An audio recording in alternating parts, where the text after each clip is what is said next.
Hello बच्चों, कैसे हो आप सब। वेलकम टू आवर चैनल जिसका नाम है गोपाल शर्मा क्लासेस। बच्चों, आज जो हम करने वाले वो क्लास 11th की अकाउंटेंसी से चैप्टर नंबर 18 जिसका नाम है फाइनेंशियल स्टेटमेंट्स ऑफ सोल प्रोप्राइटरशिप्स। और हम कह सकते हैं, वी कैन से दैट इसे फाइनल अकाउंट भी कहते हैं। फाइनल अकाउंट में बेसिकली थ्योरी नहीं आएगी, इसके अंदर बेसिकली प्रैक्टिकल क्वेश्चन आएगा जिसमें trading account, profit and loss account और बैलेंस शीट बनेगी।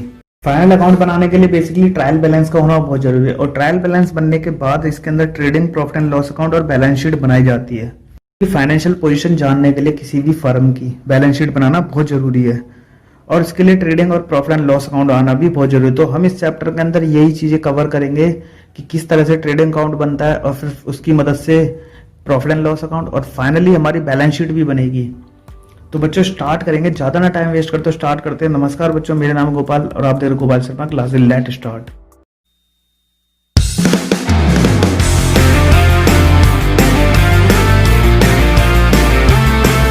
तो ये तीन चीजें हैं। तो सबसे पहले हम जानेंगे कि इस चैप्टर को बनाने के पीछे ये क्यों है, मतलब व्हाई नीड, मतलब इसकी आवश्यकता, इसकी जरूरत क्यों पड़ती है बनाने के लिए।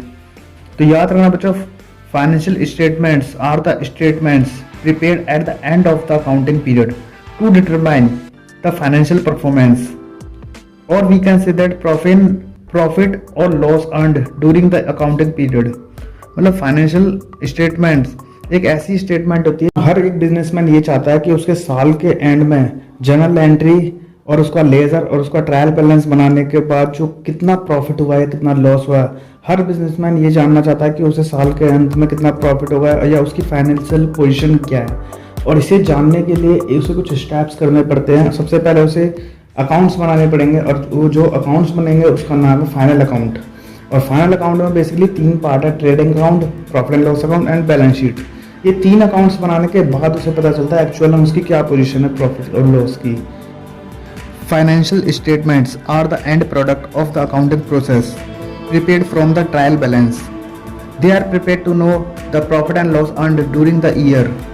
जैसे मैचिंग प्रिंसिपल के अकॉर्डिंगली उसी साल की इनकम को उसी साल के खर्चों से एक्सपेंस करके हमें पता लगेगा, कंपेयर करके कि प्रॉफिट हुआ है लॉस हुआ। इसीलिए हमें trading account, profit and loss बनाना पड़ता है और लास्ट में बैलेंस शीट। और जब ये तीनों बन के तैयार हो जाते हैं तो इन्हीं को बोला जाता है फाइनल अकाउंट, जो कि हम चैप्टर कर रहे हैं। तो सबसे पहले इसमें बनता है बच्चों ट्रेडिंग अकाउंट। तो बच्चों याद रखना, सबसे पहले बनता है ट्रेडिंग अकाउंट।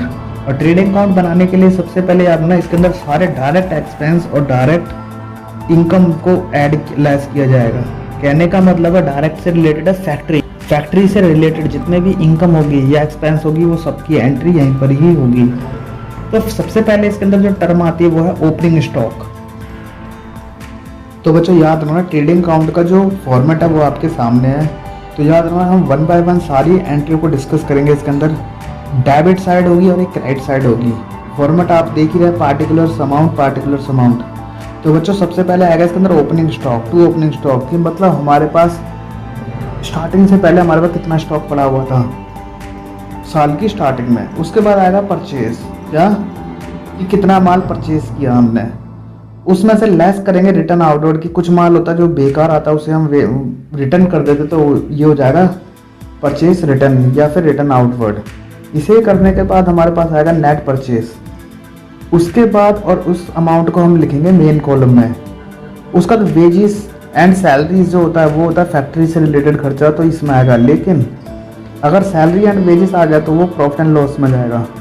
जितने भी डायरेक्ट एक्सपेंस होगा, कैरेज इनवर्ड होगा या फ्राइट इन्वर्ट होगा, वो सारी चीज़ें यहीं पर ही आएगा ट्रेडिंग अकाउंट में।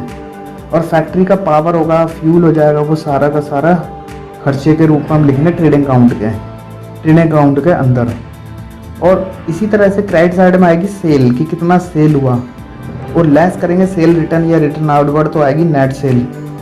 उसके बाद स्क्रैप सेल होगा तो होगा, वरना क्लोजिंग स्टॉक करके हम क्या करेंगे अकाउंट को क्लोज।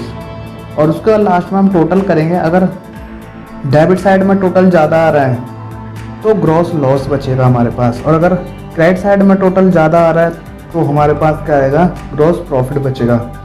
और यही जो ग्रॉस प्रॉफिट होगा ये क्या जाएगा प्रॉफिट एंड लॉस अकाउंट के अंदर ट्रांसफ़र कर दिए जाएंगे अमाउंट। बच्चों ट्रेडिंग अकाउंट का जो प्रॉफिट होगा वो होगा ग्रॉस प्रॉफिट या ग्रॉस लॉस। ये ट्रांसफ़र होने के बाद हमेशा याद रखना क्रॉस एंट्री होगी। और ये ट्रांसफर होने के बाद अब बनेगा प्रॉफिट एंड लॉस। और प्रॉफिट एंड लॉस का फॉर्मेट कहता है कि डेबिट साइड में सारे आएंगे एक्सपेंस, खर्चे, और क्रेडिट साइड में सारी क्या आएगी, इनकम।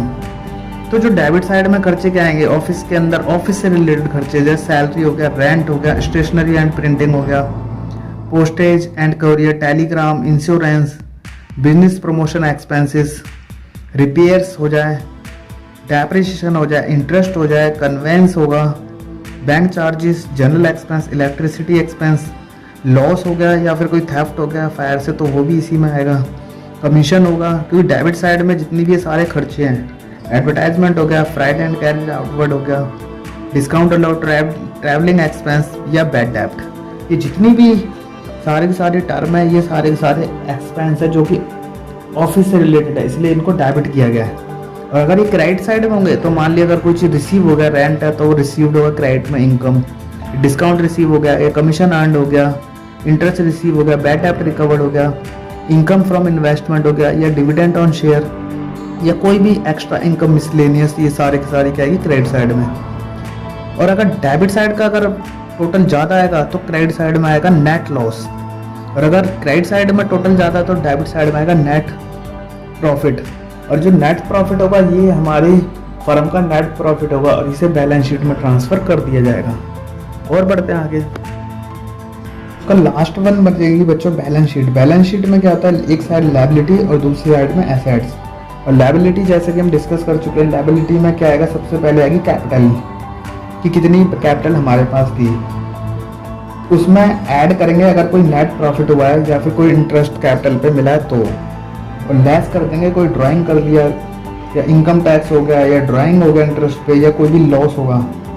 तो ये सब करने के बाद हमारे पास जो अमाउंट बचेगा वो बनेगा कैपिटल, टोटल कैपिटल, जो कि मेन कॉलम में आएगा। उसका सन्ड्री क्रेडिटर है, बिल पेबल है, बैंक ओवरड्राफ्ट है, एम्प्लॉयमेंट प्रोविडेंट फंड है, लोन एंड एडवांस टेकन है या रिजर्व और सरप्लस। रिजर्व फंड कोई भी होगा तो ये क्या आएगी, लायबिलिटीज। और एसेट्स आएगी, एसेट्स कॉलम में जैसे कैश इन हैंड हो गया, कैश एट बैंक हो गया, बैंक रिसीवेबल कोई अमाउंट मिलना है या डेटर हो गया या लोन एंड एडवांस हमने किसी को दिया है वो, क्लोजिंग स्टॉक हो गया, लूज टूल्स हो गया, investment, furniture and fittings, fixtures and fittings हो गया या plant and machinery, land and building, business premises या patent and trademark and goodwill. तो इस तरह से हमारी कोशिश ये रहती है कि जब सारी की सारी एंट्रियाँ सही से हम पोस्ट कर देंगे तो इनका टोटल आपस में इक्वल होगा। अगर इक्वल हो जाएगा तो हमारी बैलेंस शीट ठीक है, वरना कहीं ना कहीं तो हमने मिस्टेक किया है। तो बच्चों ये कुछ बातें ध्यान रखने की, नेक्स्ट जो वीडियो वो भी बहुत जल्दी आएगी। तो बच्चों इस तरह से चैप्टर यहीं पर ही खत्म होता है। अगर आपको वीडियो कहीं पर भी कंफ्यूज करता है तो आप वीडियो को पॉज करके भी दे सकते हैं। और हाँ, अभी तक आपने इस वीडियो को, अगर आपको वीडियो समझ में आया तो आप इसे लाइक भी कर सकते हैं, अपने दोस्तों का शेयर भी कर सकते हैं। तो हाँ, मिलेंगे नेक्स्ट वीडियो के साथ जो कि बहुत ही जल्दी आएगी। टिल देन हंसते रहिए और मुस्कुराते रहिए, देखते रहिए Gopal Sharma classes. Good bye.